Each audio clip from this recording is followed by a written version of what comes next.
Se você aparecer aí que está gravando, é porque eu comecei a gravar. Bom que a primeira parte, que é mais cansativa, não pegou muito, né? Então, se apareceu a gravação foi iniciada, porque está gravando.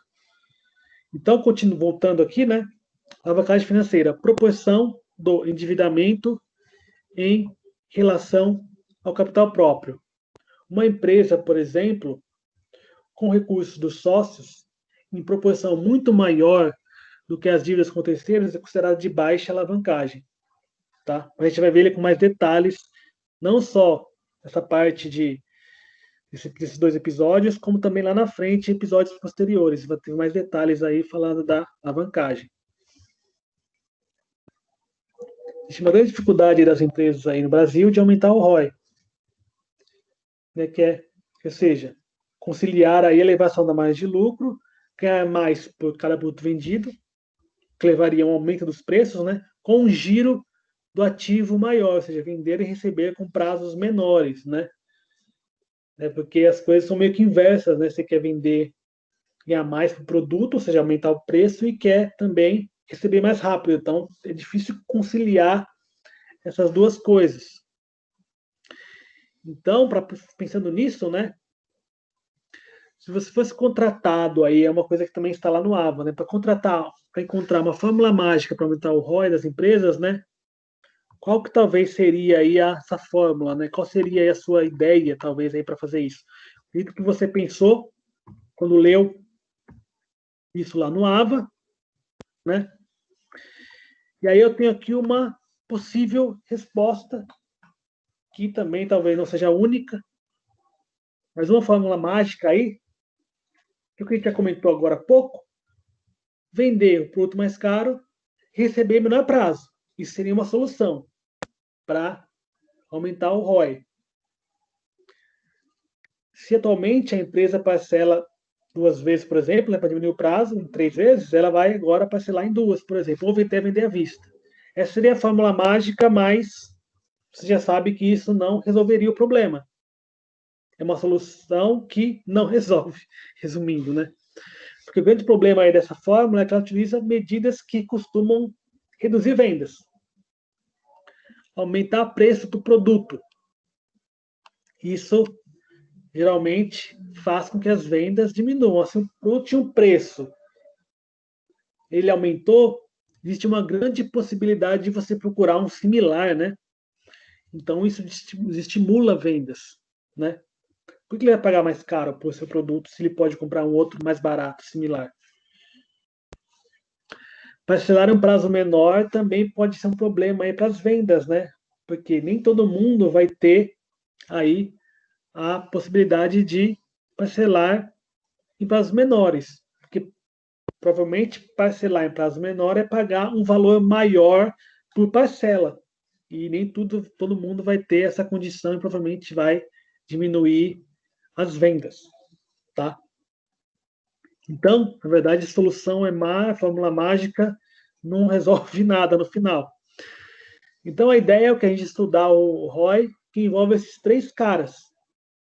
A alavancagem financeira, que é a proporção do endividamento em relação ao capital próprio, giro do ativo, quanto tempo o ativo leva para se renovar, lembra do estoque, comprou estoque, esgotou, comprou, esgotou, margem de lucro, parcela das vendas que efetivamente gera lucro. Lembrando que aumentando um, acaba influenciando o outro positivamente ou negativamente. Em geral, quando um aumenta, o outro diminui. Por isso que é difícil saber qual escolher. Mas é importante aí que se tenha em mente que a empresa deve sempre tomar decisões que busca a maximização do resultado desses três aí. Ou seja, na multiplicação dos três, a maior possível. Então, de forma geral, uma ação que eleve qualquer um deles em 25%, mesmo que também ocasione a redução do outro, de um deles do outro, em 20%, deve ser adotada. Ou seja, sempre uma ação que na multiplicação desses três indicadores aumente no total, não diminua no total, vale a pena ser tomada pela empresa. Nesse sentido, tá? Eu vou pegar aqui, eu acho que estava lá também no AVA, o balanço e DRE dessa empresa, Sensity Technologies Corporation, que vai ser usada nos nossos exemplos aí para calcular esses indicadores. O que ela tem aqui, né?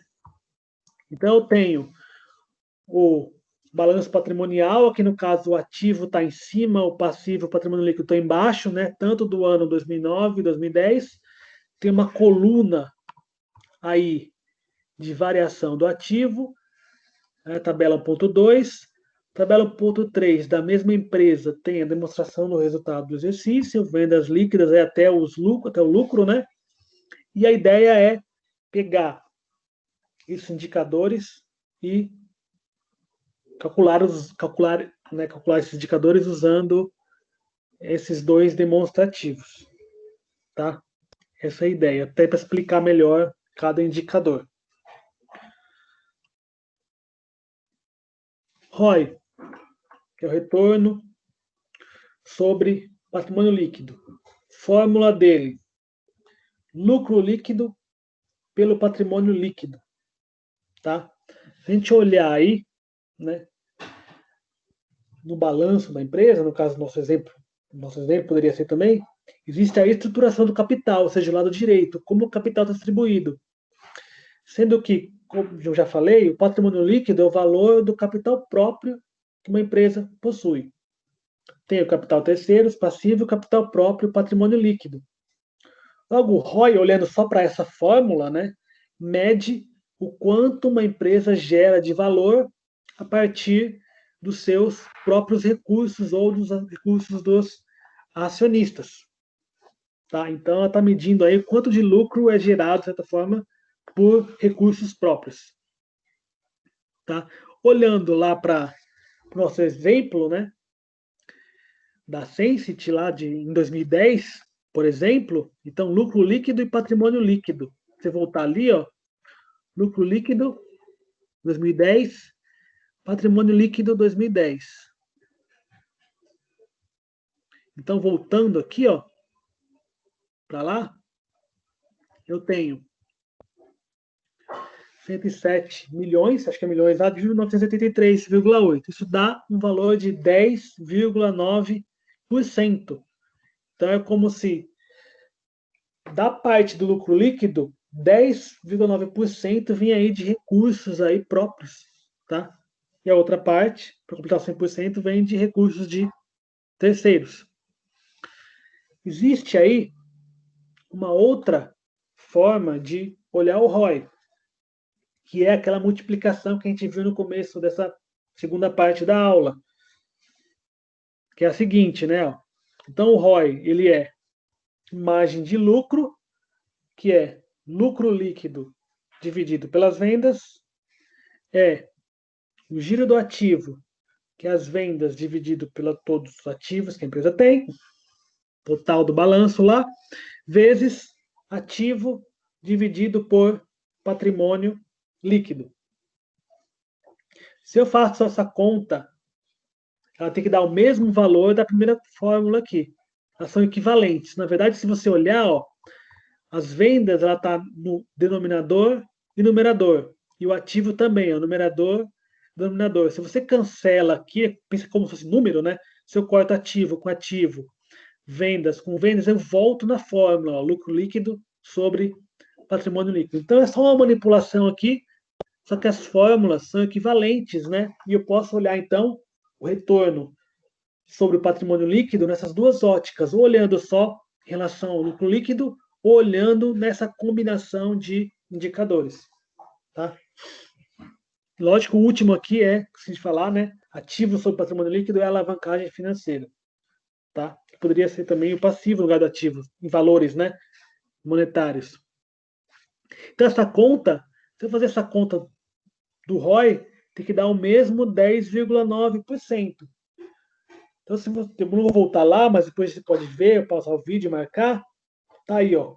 Lucro líquido sobre vendas, vendas sobre ativo e ativo sobre patrimônio líquido. Essa multiplicação tem que dar o 10,9%.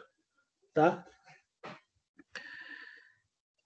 Então, como que chega nesse 10,9%? Você pega o 8,1%, multiplica por 0,8, multiplica por 1,6. Cuidado aí com a porcentagem. A ideia é melhor você somar tudo em decimal, multiplicar e depois fazer a multiplicação por 100, que também vai voltar aproximadamente 10,9. Se não der, talvez seja alguma casa decimal aí, mas dá 10,9, tá?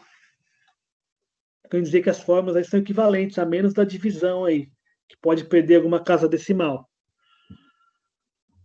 tá?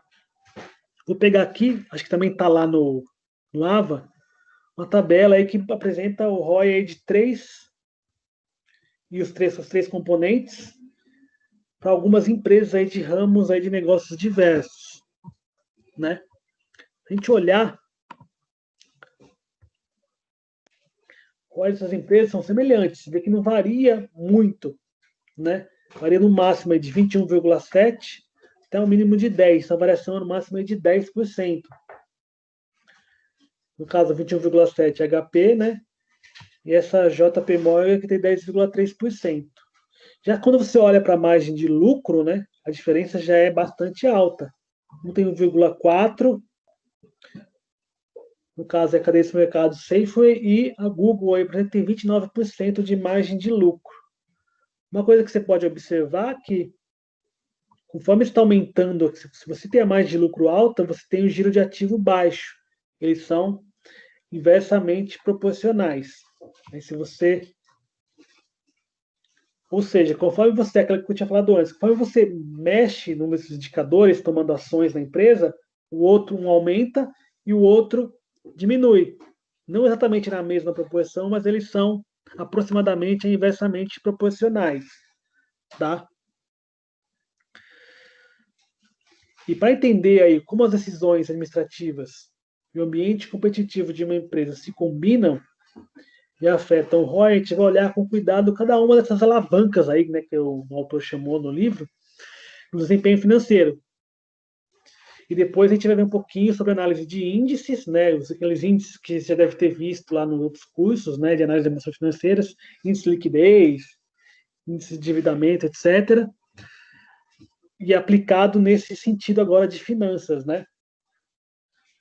Tá, eu acho que, mas eu parei mais ou menos aqui também na outra turma. Eu vou parar também já está janeiro 9,26, né, já é quase 9h30. Eu também vou dar uma parada, vou pedir para vocês marcarem as dúvidas e passar para mim depois, ou por e-mail, ou no próprio AVA, no fórum, aí vocês veem a melhor forma de passar para mim as dúvidas, se apareceram. Aí eu vou respondendo durante a semana. E esse vídeo também eu vou colocar lá, esse e o da primeira turma, eu vou colocar lá no AVA, tem um link que você vai conseguir acessar o vídeo. Tá aí, vocês podem acessar, tá? Eu vou encerrando por aqui. Agradeço aí a presença de vocês. Espero que tenha aberto um pouquinho mais a mente de vocês em relação ao que estão estudando lá. Eu sei que é difícil estudar sozinho, olhar para o vídeo, é bem complicado, não é tão simples assim, né? Eu falo por experiência própria, eu estudo por vídeo há um tempo e não é fácil, né? Ver um vídeo de 40 minutos não é fácil, mas é isso aí. Vamos lá que no fim tudo dá certo, tá? Eu agradeço aí vocês e eu vou encerrando por aqui, tá bom? Tá bom, professor. Boa noite e bom final de semana. Com vocês também. Obrigado aí. Até o próximo, tá? Até a próxima aula. E vão perguntando, tirando dúvidas durante a semana que eu vou tentando responder o máximo Boa noite. possível. Oi? Boa noite.